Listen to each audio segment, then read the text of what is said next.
తర్వాత నేనే చెప్తాను. సార్, మాకు పాతి పెట్టడమే అలవాటండి. తగలబెట్టాలి. అర్థమైందా? అర్థమైందయ్యా.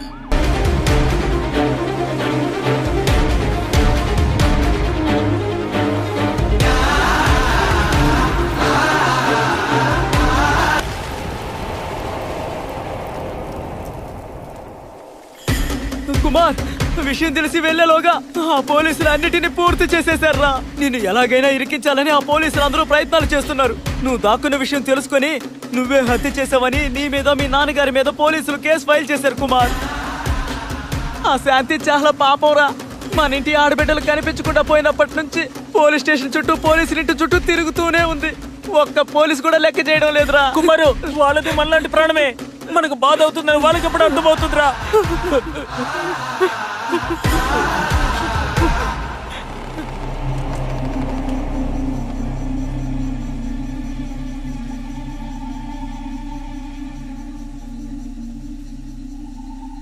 ఇన్ని రోజులుగా వాళ్ళని మనం కొట్టామంటే నొప్పిగా ఉంటుందని ఎంత కష్టమైనా అడ్డుకున్నాం.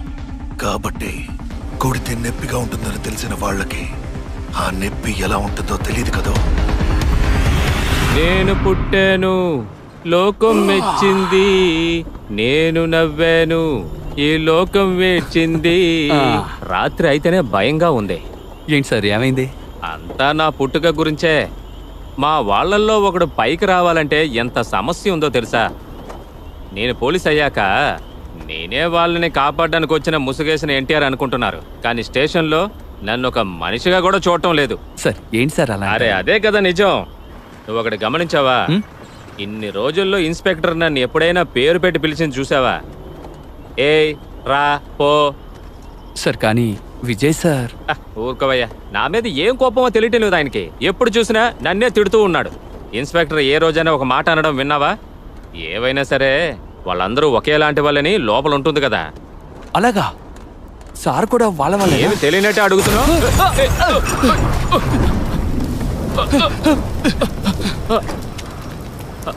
రే, ఎవడ్రా వాడు? ఏ దుర్మార్గుడు రా పోలీస్ బండి మీద బాంబు వేసింది? ఎవడ్రా వాడు? బయటికి రా, బయటికి రారా.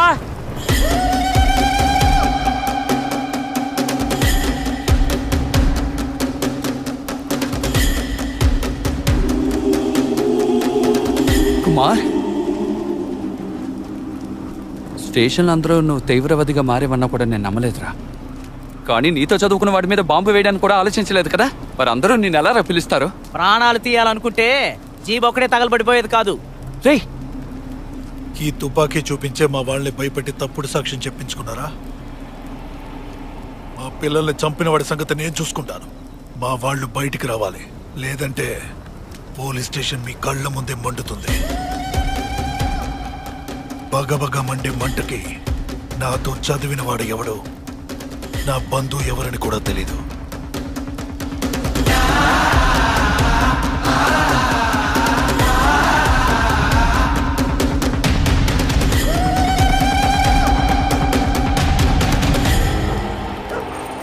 నేను వాసన అమ్మాయిలు పనిచేసిన చోటుకు వెళ్ళి ఎంక్వైరీ చేసి వస్తున్నామండి. సడన్ గా నిప్పు బాంబు ఒకటి జీప్ మీద వచ్చి పడిందండి. ముందు ఏం జరిగిందో మాకు తెలియలేదండి. మనిషి ఒక వైపు దిగి పరిగెత్తామండి. ఈ ఏనుగులు భయపడడానికి వేస్తారు కదండి పూర్తాడు, అలాంటిదండి.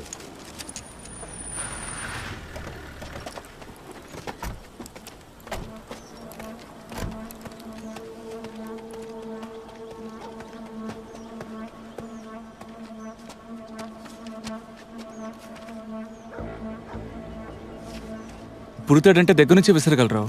సార్, ఎవరిని చూడలేదా మరి? లేదు సార్. మొత్తం ఎంతమంది? 6 ఒకరి ముఖాన్ని కూడా చూడలేదా? అందరూ ముఖాన్ని మూసుకున్నారు సార్. మేము దిగి తరిమాము, వాళ్ళు చీకట్లోకి పారిపోయారు సార్. ఏ, మీ దగ్గర గన్ లేదా? లేదు సార్, ఉండింది సార్. వాడి దగ్గర తుపాకీ ఉంది సార్. అంటే ఏంటంటే తుపాకులున్న 6గురిని మీరిద్దరూ తరవడం వల్ల తిరిగి కాల్చకుండా భయపడి పారిపోయారు, అంతేనా? సార్, పెట్రోల్ బాంబు వేశారు సార్.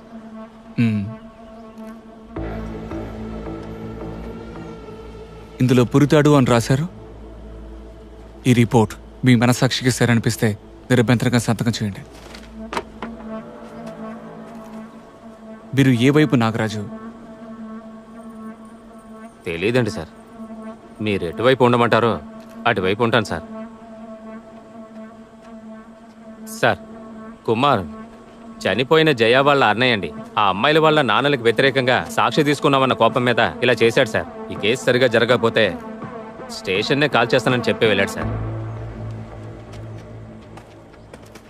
సార్, ఇన్ని రోజులు అతను దొంగతనాలు హత్యలు అని తిరుగుతుండేవాడు. ఇప్పుడు నెక్స్ట్ లెవెల్కి వెళ్ళిపోయి పోలీస్ జీవి తగలబెట్టడం, మిగతా ఘోరాలనే చేస్తున్నాడు. వాడిని ఇలాగే వదిలిపెట్టామనుకోండి, తర్వాత మన రాష్ట్రాన్ని నాశనం చేస్తాడు సార్. మ్మ్?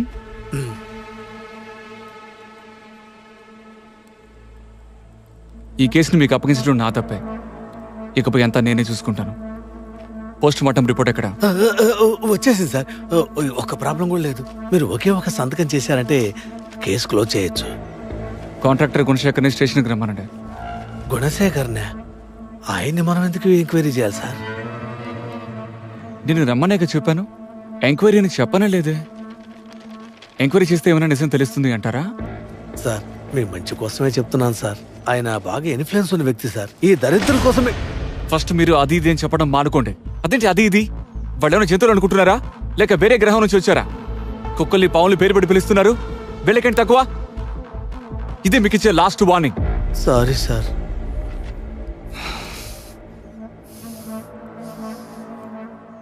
నా టేబుల్ ముందు గుణశేఖరు, నా టేబుల్ మీద ప్రాపర్ రిపోర్టు ఉంటే నేను సంతకం పెడతాను. సార్, మీ వెల్విషర్ గా నేను చేతి దండం పెడుతున్నాను సార్.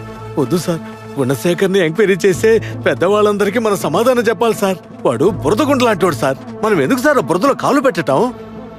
బురదలో కాలు పెడితే నిజం తెలుస్తుంది అంటే అందులో దిగే మొదటి వ్యక్తి నేనే అవుతాను.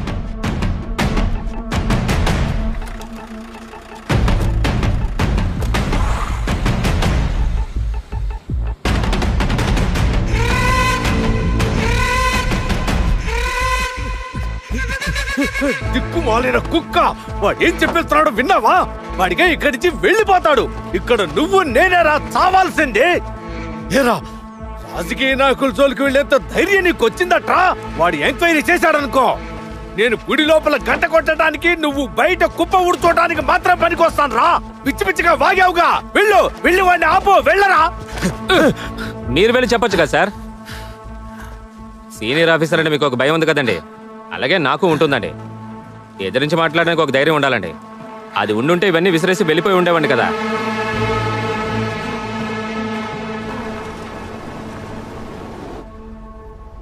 కుమార్ ఊరికి పోనివ్వండి. సరే అండి. మా తాతయ్య చెబుతూ ఉండేవాడు సార్, ఈ సమాజం చాలా చట్టాలు కూడా సేవకులతోనే నడిపిస్తారు అని. రాజా, అతని కింద మంత్రి, అతని కింద దళపతి, సేవకులు, ఆయా పనులు చేయడానికి మనుషులు ఉంటారు. అప్పుడే అన్నీ సరిగ్గా ఉంటాయని మా తాత చెప్పేవాడు సార్. సరే, ఇప్పుడు మీరు చెప్పండి. కిందన్న వాళ్ళందరూ కలిసి రాజాని ఎంచుకున్నారా, లేక రాజే తన కింద వాళ్ళని ఎంచుకున్నాడా? అది మా తాతయ్య చెప్పలేదు సార్. కానీ ఇది లోక నీతి సార్. అది మార్చే అధికారం మనిషికి లేదు. అందరూ సమానం అయితే రాజెవరు సార్?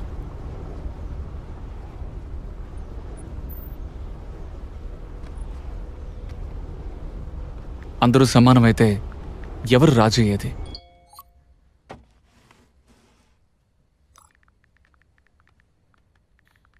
అందరూ సమానం అని అనుకునేవాళ్ళే.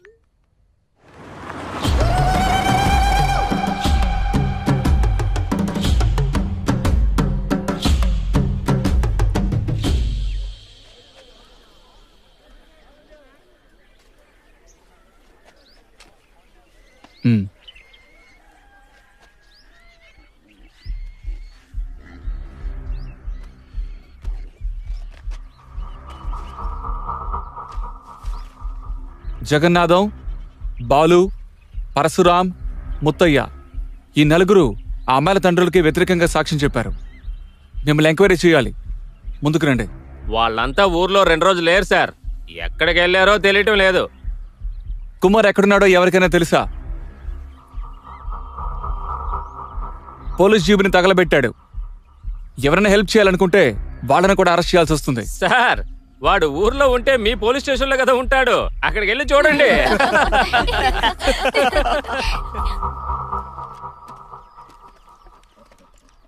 సార్ వీళ్ళందరూ ఇంతే సార్, అర్థం చేసుకోరు. మీరెందుకు సార్ ఇంత కష్టపడ్డాం? ఒక పని చేయండి. సారీ సార్, క్షమించండి.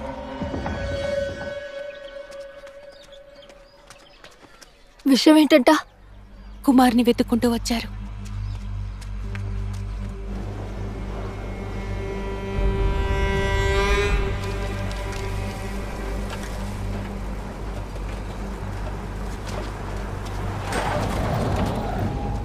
కుమార్ క్రిమినల్ కాదు సార్. నటరాజ్ సార్ వాడి మీద ఆల్రెడీ 13 కేసులు పెండింగ్లో ఉన్నాయి.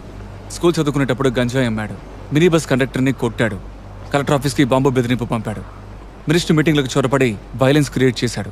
అంతెందుకు కొన్నిసారి మీ వాళ్ళ మ్యాటర్లో కూడా మీ వాళ్ళని తీసుకెళ్తే బస్సును రోజు కడగాలని కండక్టర్ చెప్పాడు. చదువుతున్నప్పుడు గంజా ఎందుకు అమ్మారని ఎదిరించాడు. కానీ గంజా అమ్మిన కేసు వీడి మీదే. మినిస్టర్ ఈ ఊరికేం చేయలేదని పోరాటం చేశాడు. గొడవ చేశాడని అరెస్ట్ చేశారు. కలెక్టర్ ఆఫీస్లో బాంబ్ థ్రెటన్ చేసింది ఎవరో కనిపెట్టలేకపోయారు. అందుకని మా పెళ్లి రోజు నా పెళ్లిని ఆపి వాడిని కొట్టి లాక్కెళ్ళి 1 నెల తర్వాతే వదిలేరండి. అయితే నిన్న పోలీస్ జీప్ మీద పెట్రోల్ బాంబు వేసి ఇద్దరిని చంపాలని చూడడం మంచి విషయమా? 2 ప్రాణాలు పోయాయనే సరిత పోరాడుతున్నా. ఏ ప్రాణం తేయడం మా ఉద్దేశం కాదండి. మీ ఉద్దేశం ప్రాణాలు తీయడం కాకపోతే మరి ఎందుకని ఈ అటాక్? చెప్పింది వినకపోతే వినేలాగే చెప్పాలి. ఇక్కడ ఎవరు చట్టాన్ని ఫాలో అవడం లేదు, కానీ ప్రతి ఒక్కరికి ఒక చట్టం ఉంది కదా.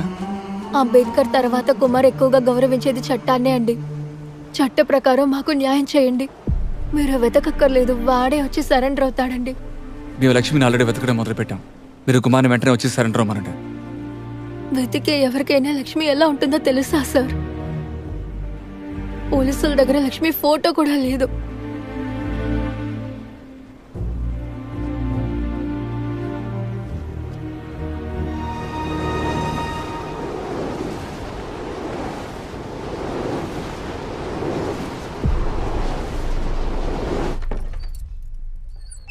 ఎలా ఉన్నావమ్మా? బాగున్నానయ్యా, లోపలికి రా.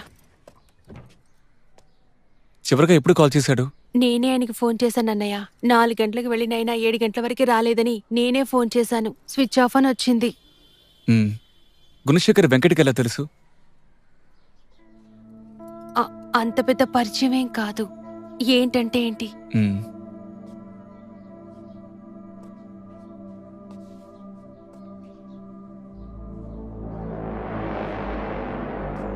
సరే అమ్మా, భయపడుకో, ఏమన్నా కాల్ చేయి. అలాగే అన్నయ్య. దేవేంద్ర, వేసిన చోట వేయకండి, కాస్త ఇక్కడ కూడా వేయండి, అప్పుడే తీయగలరు. సార్ వాసన్, ఇమీడియట్గా వెంకటరెడ్డికి కానిస్టేబుల్ సెక్యూరిటీగా పెట్టండి. Okay sir. వైన్ షాపు, బార్ల దగ్గర ఇన్ఫార్మర్స్ డ్యూటీ పెట్టండి. వెంకట నెంబర్ని టేస్ట్ చేయమని చెప్పండి.